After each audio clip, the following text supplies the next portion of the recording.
सलीम बुखारी साहब, आपने यकीनन ये ऑडियो सुन ली होगी। क्या कहेंगे सारे मामले पर? जो प्लानिंग चल रही है, घिनौनी प्लानिंग कहेंगे इमरान खान की जानिब से, क्या कहेंगे इस पर? देखिए, इसमें दो बातें अहम है। एक तो ये कि जो बयानिया था उनका साइफर के हवाले से और अमेरिका की साजिश और मीर जाफर, मीर सादिक और पता नहीं क्या क्या न्यूट्रल्स और ये वो सारी बकवास जो है वो बिल्कुल बेमानी हो गई है इस वीडियो के बाद, इस ऑडियो के बाद। और दूसरी बात ये कि जो कल तक लहरा के कह रहे थे देखिए ब्रीच हो गया, देखिए फला हो गया, उनको अब अपनी शक्ल पता नहीं कहाँ लेके जानी चाहिए, उनको शर्म आनी चाहिए। उनको जो बात का इंतजार किए बगैर, जो जज्बाती अंदाज से जो मुंह में आता है अवामी जलसों के अंदर बोलते रहते हैं, ये उनका भी भांडा फूट गया है। तो मैं समझता हूँ ये अभी तो इंतजार करना है, ये पता नहीं आगे इसमें से क्या क्या निकलेगा, क्योंकि इन बेचारों की तो 4 महीने की हुकूमत थी। वो जो कुछ इसमें हुआ है वो वैसे ही सरफेस के ऊपर है, लेकिन जो कुछ इसमें से और निकलेगा, जो इतना बड़ा डाटा उनके पास आ गया है, अब ये ब्रीच कब हुआ, कहाँ हुआ, अब ये गुफ्तगू तो इन 4 महीनों की नहीं है ना। साइफर वाला इशू तो पिछली मार्च से चला हुआ है, 7 मार्च से। तो मतलब कहने का ये है कि ये सारा भंडा फूटने के बाद इमरान खान के बयानिए पर अब मैं पूछना चाहता हूँ पीटीआई की क़यादत से कि जिन्होंने कमालों की तरह से ये कमाली गई है इतना अच्छा, वो किस मुंह से अवाम का सामना करेंगे। अब इमरान खान साहब को चाहिए कि वो जनता आम के अंदर कौन से माफी मांगे उनको बेवकूफ़ बनाने के लिए एक तवील अरसे तक, इनको शर्म आनी चाहिए। अच्छा बुखारी साहब, जिस तरह से वज़ीर-ए-आज़म के ओहदे से उतरने के बाद से जितने भी इमरान खान की जानिब से जलसे किए गए, एक नैरेटिव बिल्ड यही किया जा रहा था कि साजिश के तहत उतारा गया।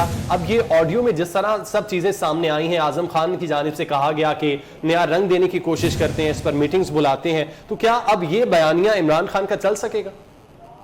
देखिए, मैंने अर्ज किया आपसे कि ये चूंकि पहले दिन से ही, अगर आपको याद हो, मैंने और आपने कई दफा इसके ऊपर गुफ्तगू की है, इसकी हकीकत के बारे में बहुत सारे सवाल शुरू से उठ रहे थे और बार बार ये कहा जा रहा था कि जनाब ये अगर अमेरिका ने ये साजिश करती हो इनकी हुकूमत उठाने की, तो जरा देखिए क्या कमाल है कि उन्हीं के सफीर के जरिए पैगाम पहुंचाएंगे वो न्यूट्रल्स को। जरा आप अकल का मातम कीजिए इसकी कि वो सफीर जो खुद इमरान खान साहब को बता रहा है अमेरिका इतना फुद्दू है, इतने बेवकूफ है वो लोग कि वो पैगाम भी भेजेंगे तो इमरान खान साहब के सफीर के जरिए जो जाके सीधा इमरान खान साहब को बताएगा कि जी मुझे ये कहा जा रहा है। पता नहीं किसको बेवकूफ समझते हैं खान साहब। ये डिप्लोमेटिक वर्ल्ड में इस तरह के मैसेजेस इस तरह नहीं लिए जा सकते। और कौन कहता है कि अमेरिका को रसाई हासिल नहीं थी बराह रास्त, आपको नहीं मालूम? तो ये बेवकूफ उन्होंने बनाया, ड्रामा रचाया, जलसे किए। अब सवाल उठता है ये उनमें इतनी मॉरल करेज है कि इसके बाद वो अवाम से कहें कि मैं माफी चाहता हूँ, मैंने आपको बेवकूफ बनाया है।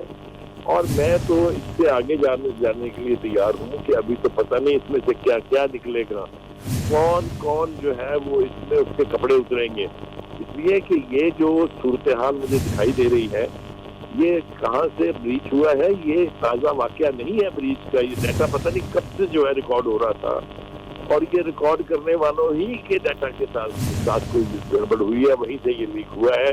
ये तो चलिए इन्वेस्टिगेशन में पता चल जाएगा। जो इजलास बुलाया है नेशनल सिक्योरिटी काउंसिल का, उसमें ये मामला जो है सीरियसली डिस्कस किया जाएगा और इसके लिए कोई ना कोई स्ट्रेटजी बनानी पड़ेगी, क्योंकि इस डाटे के बाद पाकिस्तान की सिक्योरिटी ब्रीच तो अपनी जगह है। मैं तो इससे और ज्यादा कंसर्न ये हूँ कि पाकिस्तान एक न्यूक्लियर कंट्री है, न्यूक्लियर कंट्री की स्ट्रेटजीज होती हैं, न्यूक्लियर कंट्री के हवाले से स्ट्रेटजिक गुफ्तगू होती है, दोस्त ममालिक भी हैं, दुश्मन ममालिक भी हैं।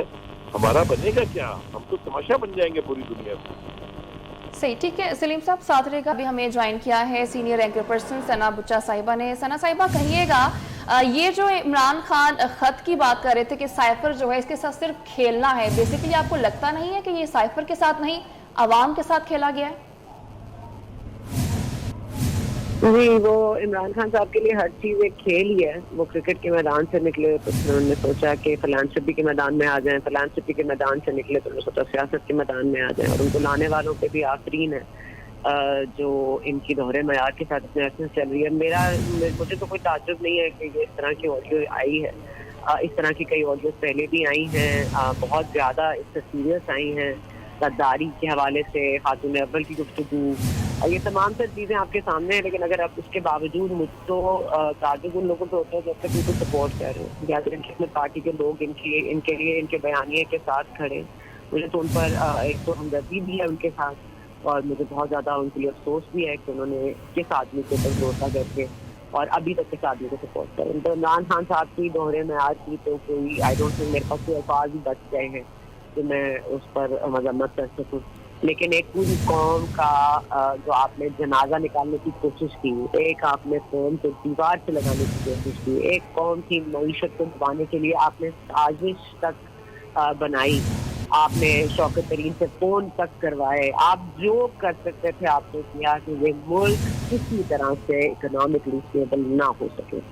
آپ نے یہاں تک کہ آپ نے اپنے نوجوانوں کو جو بات اپنے جلسوں میں بلاتے رہے، پھر آپ جی سی چالو کرے گا، جی سی لاہور کرے گا، وہاں پہ آپ کو آپ کے اپنا قائد کیسے ان کے وائس چانسلر نے وہاں پہ آپ کو تعارف کروایا. اس کے بعد آپ نے وہاں پہ جا کے جو آپ نے زبان استعمال کی، جو آپ کے حماد اظہر صاحب لوگوں کو کہتے رہے کہ بھٹو نہیں بننا، آپ نے مریم نواز شریف نہیں بننا، آپ نے تو عمران خان بننا ہے. تو اس طرح کے ہتھ کنڈوں سے اگر آپ اپنی پبلک سپورٹ کو گارنر کرتے ہیں، مینوور کرتے ہیں، اور یہ آپ کے اصل چہرہ ہے جو یہ تحقیقات کی بات کر رہے ہیں کہ اس دنیا سے یہ پارلیمنٹ میں واپس آئیں گے، کس منہ سے کر رہے ہیں؟ مجھے تو سمجھ نہیں آتی. عمران خان صاحب کو آئینے میں دیکھتے ہوئے کچھ شرم محسوس ہوتی ہے یا اس وقت بھی نہیں ہوتی؟ میرا نہیں خیال ایسی ہوتی ہوگی، ان کی اگر شرم محسوس ہوتی تو اس طرح کی حرکتیں کرتے ہیں.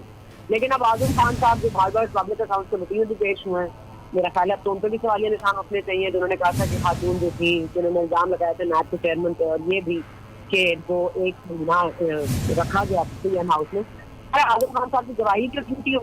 کیونکہ اعظم خان صاحب بھی جھوٹے ہیں، تو اعظم خان صاحب جھوٹے ہیں، عمران خان صاحب جھوٹے ہیں، امریکہ کی سازشی بیانیہ جھوٹا ہے. تو پھر اس ملک میں اب تک کیا ہے؟ یہ آرمی چیف کی تعلیماتی چاہتے ہیں، یہ کنسنسس چاہتے ہیں، مطلب یہ ایکچولی میں ہے کون؟ اب میرا خیال ہے ہمیں تو بہت ہی طریقے سے ان کو بالکل ان کو کور کرنا، ان کو ان کی بات کرنا اور بات سے بات نکالنا میرا خیال ہے ہمیں چھوڑ دینا چاہیے، کیونکہ یہ بالکل میرا تو خیال ہے ہی از اے لاسٹ کال. اچھا ثنا بچا صاحبہ، اس سازشی عناصر کو بے نقاب کرنے کو ایک سائیڈ پہ ہم رکھیں، اوورآل اگر پاکستانی سیاست کی بات کریں، پی ایم ہاؤس سے بھی آڈیو لیکس ہوئیں، ایک آڈیو لیک کی ہوا چل پڑی ہے، کیا یہ نیشنل سیکیورٹی پہ سوال نہیں ہے؟ اس پہ حکومت اور اداروں کو کیا سوچنا نہیں چاہیے؟ مجھے آپ کی آواز بہت کم آ رہی ہے، لیکن اگر میں آپ کے سوال کو صحیح طور پر سمجھ پائی ہوں تو آپ سمجھتے ہیں کہ تحقیقات کے حوالے سے کیا ہونا چاہیے؟ بالکل، جس طرح سے سیاستدانوں کی آڈیو لیکس ہو رہی ہیں تو یہ نیشنل سیکیورٹی پہ سوال نہیں بنتا؟ جی نیشنل سیکیورٹی پہ تو بہت بڑا سوالیہ نشان بن رہا ہے، کیونکہ دیکھیے ہماری پوری ایک ہسٹری رہی ہے جہاں پہ ہم یہ نہیں سمجھتے کہ ہمیں کوئی رولس اینڈ ریگولیشن فالو کرنے کی ضرورت ہے. ہم سب کو پتہ ہے کہ اسمارٹ فون ایک مسئلہ ہے، اور اسمارٹ فون میں آج کل ایسی ٹیکنالوجی آگے گئی کہ آپ کی گفتگو ریکارڈ ہو سکتی ہے. اور ظاہر ہے کہ جب آپ بہت پوزیشن میں ہوتے ہیں تو there are so many thinking about, اور آپ کو بڑی سمجھداری سے کرنا پڑتا ہے کہ آپ نے فون کہاں، آپ کے کون سے لوگ آ رہے ہیں، ان سے فون لے لینا ہے. یہ آئی ڈی بتاتی بھی ہے آنے والے لوگوں کو. تو 1999 میں جی ایچ کیو کی بھی ایک آڈیو سامنے آئی تھی جب جنرل عزیز تھے تو جنرل مشرف صاحب نے ان کو چائنا سے فون کر کے کہا تھا کہ کارگل میں کتنی فورسز ہیں، کیا ہو رہا ہے موومنٹ. اور وہ بیٹی آڈیو پھر واجپئی صاحب نے اس وقت انڈین پرائم منسٹر نے نواز شریف صاحب کو بھیجی تھی جو اس وقت پاکستان کے پرائم منسٹر تھے. اس کے بعد ظاہر ہے the rest is history. لیکن کہنے کا مقصد یہ ہے کہ اگر آپ کے جی ایچ کیو میں بھی آڈیو لیک ہو جاتی ہے، سر آپ کے پی ایم ہاؤس سے بھی آڈیو لیک ہو سکتی ہیں، وہاں سے ڈاکیومنٹ ہو سکتی ہیں، یا وہاں سے ہیک ہو سکتی ہیں. اور وہ جو ہیک کر رہا تھا یا آپ کے ڈیٹا کو ویسے بھی مانیٹر کر رہا تھا، اگر اس کا بھی سسٹم ہیک ہوا ہے تو دس از اے ڈبل جرم. یہ تو بہت ہی پرابلمٹک سچویشن ہے. اور آپ کے جو سائبر کرائم ہیں وہ جس طرح سے بڑھ رہے ہیں، آپ کا جو وارفیئر وہ ٹیکنالوجی کی مدد سے آپ کو معاف کرنے کی کوشش کریں، تو اس میں آپ کو بہت ذمہ داری سے اور آپ کو یہ کرنا پڑے گا. اور آپ کو یہ کرنا پڑے گا کہ ہو از ان چارج. یا تو آپ کی غلطی ہے یا آپ کے آئی ڈی کے اوپر جو آفیسر وہاں پر تعینات تھے ان کی غلطی ہے. تو پہلے تو دم ہے کہ آپ کی رول. اب یہ محاذ جو ربط میں کہ اس کو رہنے دیتے ہیں، یہ ہم نے کیا ہوگا انہوں نے کیا ہوگا، کہیں نہ کہیں تو ہیز آپ کی role. You will have to figure out new ways of managing this new crisis. اور میرا خیال ہے یہ ہماری پرائیویسی لاز اور یہ جو ہمارے پاس میں ہوتا رہا ہے کہ کسی کی آڈیو لیک کر دو، کسی کی ویڈیو لیک کر دو، تو یہ سمجھتے ہیں تمام کابینہ کے के ऊपर लेके चले जाते हैं कि हमारी गुफ्तगू तो उन्होंने ही टेप करनी है, वो इधर वतन लोगों ने टेप करनी है। लेकिन ये नहीं समझते कि दुश्मन और साजिश के अनासर बहुत ज्यादा हैं और दुश्मनी आपको सिर्फ अपनी आर्म फोर्सेस से नहीं है, ये मिसट्रस्ट खत्म होना चाहिए, क्योंकि मिसट्रस्ट इनके दरमियान हमारे मुल्क से भी कॉम्प्लिकेट है और हमारे इदारों को भी समझना चाहिए कि ये टैक्टिक बहुत पुराना हो गया और ये टैक्टिक अब बहुत और लोग अडॉप्ट करें और जिसके बहुत सिवियर कॉन्सिक्वेंसेज हो सकते हैं। तो आई थिंक आज GIT के हवाले से बात होगी, आज पास हुआ हो रहा है उसमें भी बात होगी। I think some serious measures और नेशनल सिक्योरिटी के लिए डेफिनेटली। ठीक है सना साहिबा, साथ ही रहेगा